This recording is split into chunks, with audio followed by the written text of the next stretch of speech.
Est-ce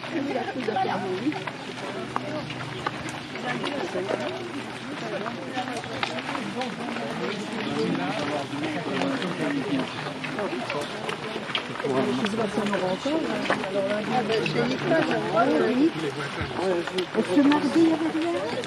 Si. Oui, donc.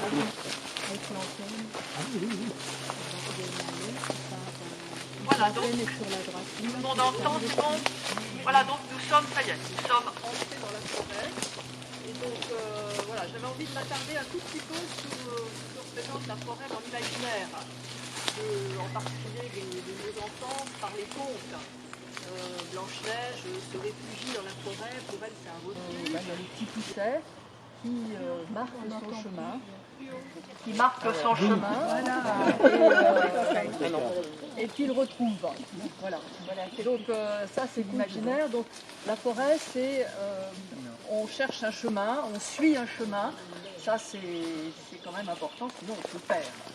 Voilà. Alors, j'ai pas pu m'empêcher d'ajouter à ce commentaire quelque chose qui n'est pas du tout imaginaire. C'est ces enfants qui ont survécu 40 jours dans la forêt amazonienne, donc en vivant de la forêt. Et donc, ils ont, par leur connaissance, ils ont apprivoisé la forêt. Voilà. Mais pour apprivoiser la forêt et pouvoir y survivre, il faut évidemment d'abord la connaître. Alors, qu'est-ce que c'est la forêt? Qu'est-ce que c'est la forêt? Des plantes. Beaucoup de plantes, oui. C'est tout ce que tu vois. Voilà. Quelqu'un a dit un écosystème. C'est quoi un écosystème? C'est un lieu de vie. Bon, c'est un ensemble, mettons ici, d'êtres vivants en interaction. Alors, la forêt, c'est un écosystème très complexe. Je vais essayer de vous le présenter de manière très simple, parce que sinon on y est encore demain. Alors, il y a trois composantes majeures. Une composante végétale, tu avais raison, hein, des végétaux. Une deuxième composante, c'est quoi? Il y a des animaux. On ne les verra pas beaucoup, mais on entendra peut-être un peu, quoi qu'il fasse trop chaud maintenant. Le matin, il siffle bien, j'habite à côté, et le soir aussi, quand il fait trop chaud, il se planque.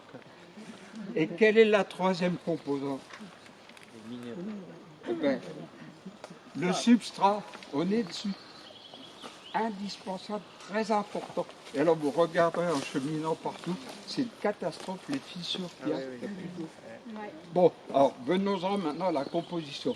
Alors la premier ensemble, c'est l'ensemble végétal. Hein.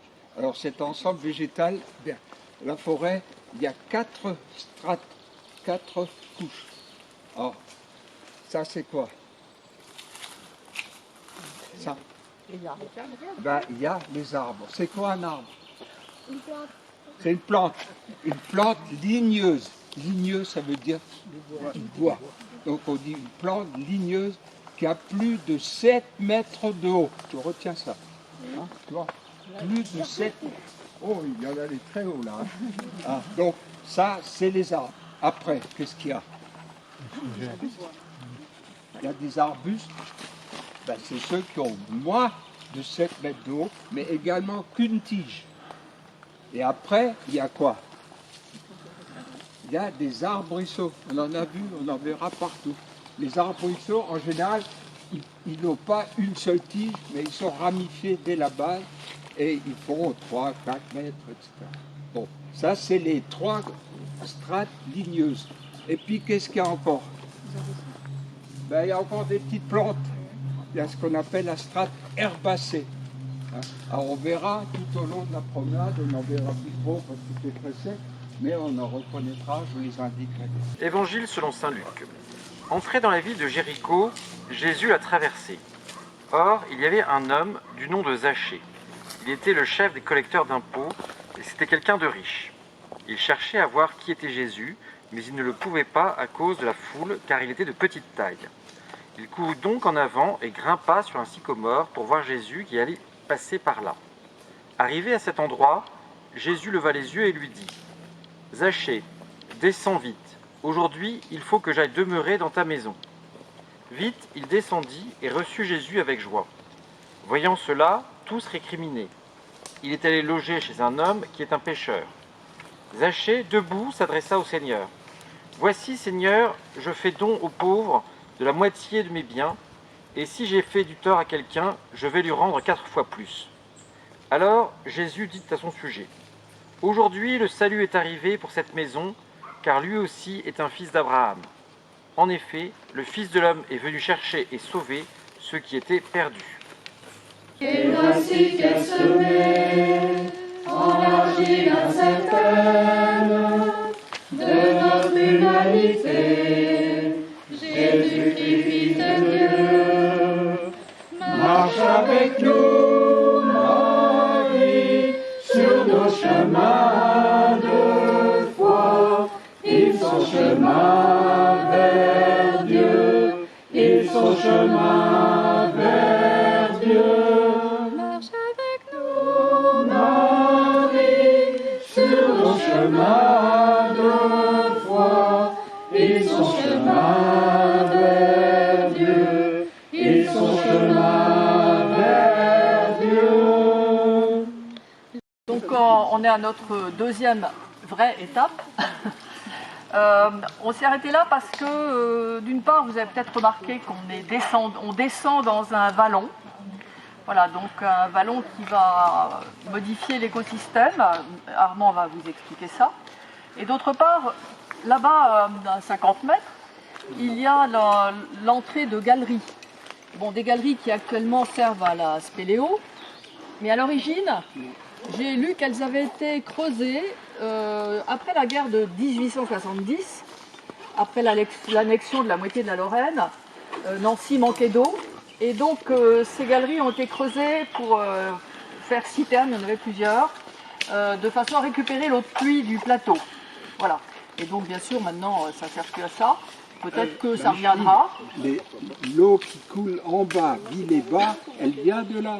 Hein. Elle vient encore de là. L'eau de l'année, c'est une résurgence. C'est une résurgence de ça. Oui. Voilà. Donc maintenant ça sert surtout à la spéléo. Mais donc un petit peu à l'eau quand même. L'eau qui sort en bas, elle vient de la spéléo. Voilà. Je laisse la parole à Armand parce que là donc on a une modification de l'écosystème, c'est toi qui vas causer. Oui. Et moi je reprendrai un petit peu parce que là, modification de l'écosystème, c'est pas seulement dans les arbres, c'est aussi au niveau du sol où là on a un enrichissement. Oui, bon, vous avez vu, on est descendu, hein, on est en bas de pente ici, on va encore descendre, et surtout vers le bas, en général, à cette époque de l'année, c'est bleu, il faut bien se chausser, alors que là, c'est archi sec, vous allez voir les pentes, les motifs polygonaux qu'il y a par terre, de pentes de refrain, c'est incroyable, vu à la sécheresse. Bon, mais néanmoins, on est descendu, et on a le sol qui a raviné, qui a coulé le long des pentes, qui s'est accumulé dans le bas, et donc on a des sols, qui ne reparlera du sol en tant que tel, on a donc des substrats plus profonds, et ces substrats plus profonds sont favorables à une autre espèce dont on a déjà parlé, mais dont vous allez voir des individus absolument remarquables, c'est le chêne. Et par le firmament, ton manteau étoilé, et parfait au soleil, je veux crier, mon Dieu, tu es grand, tu es beau, Dieu vivant, Dieu très haut, tu es le Dieu d'amour, mon Dieu, tu es grand, tu es beau, Dieu vivant, Dieu très haut, Dieu présent en toute création.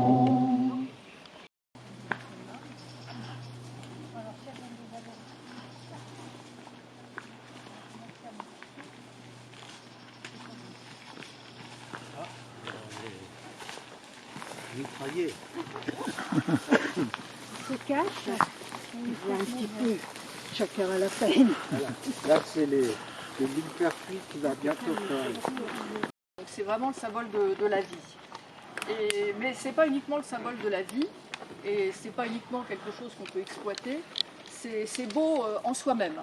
La biodiversité, c'est vraiment c'est la beauté, c'est une merveille à sauvegarder pour elle-même. Et parce que c'est aussi le symbole de la diversité du monde. Diversité des peuples, diversité des langues, diversité des pays, diversité des paysages, diversité des habitats, diversité de l'architecture, enfin bon, diversité de toutes les espèces animales, végétales. Voilà, c'est vraiment un symbole. Et donc en tant que tel, outre le fait qu'on en vit, c'est vraiment à sauvegarder.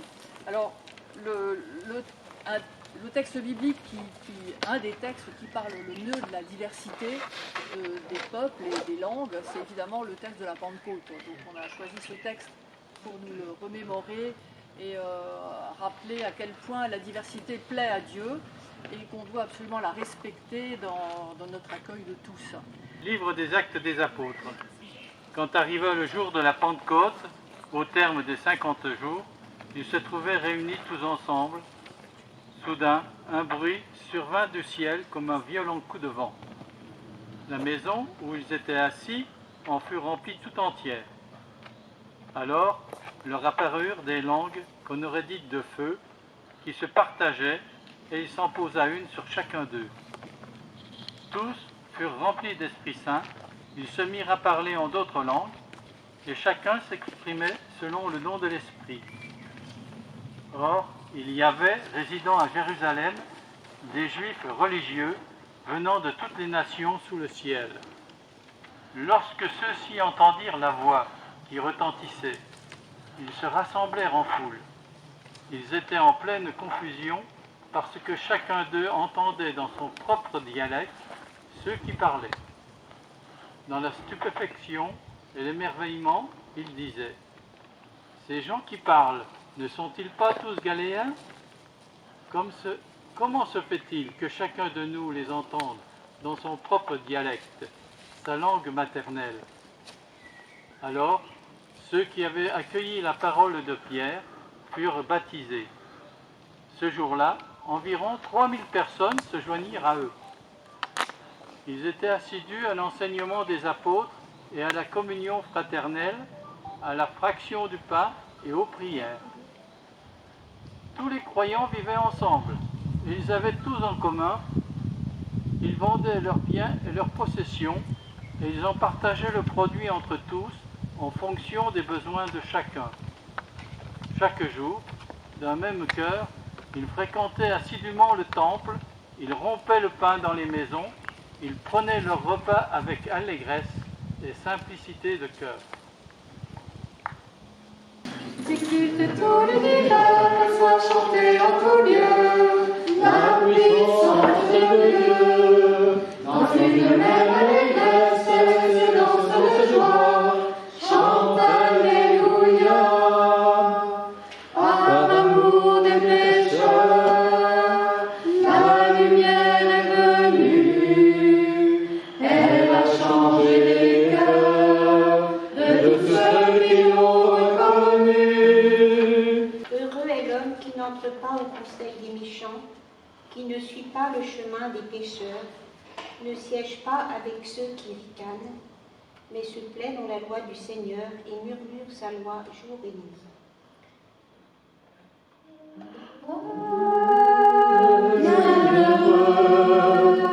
Qui écoute la parole de Dieu, heureux, qui la garde dans son cœur. Il est comme un arbre planté près d'un ruisseau, qui donne du fruit en son temps, et jamais son feuillage ne meurt. Tout ce qu'il entreprend réussira.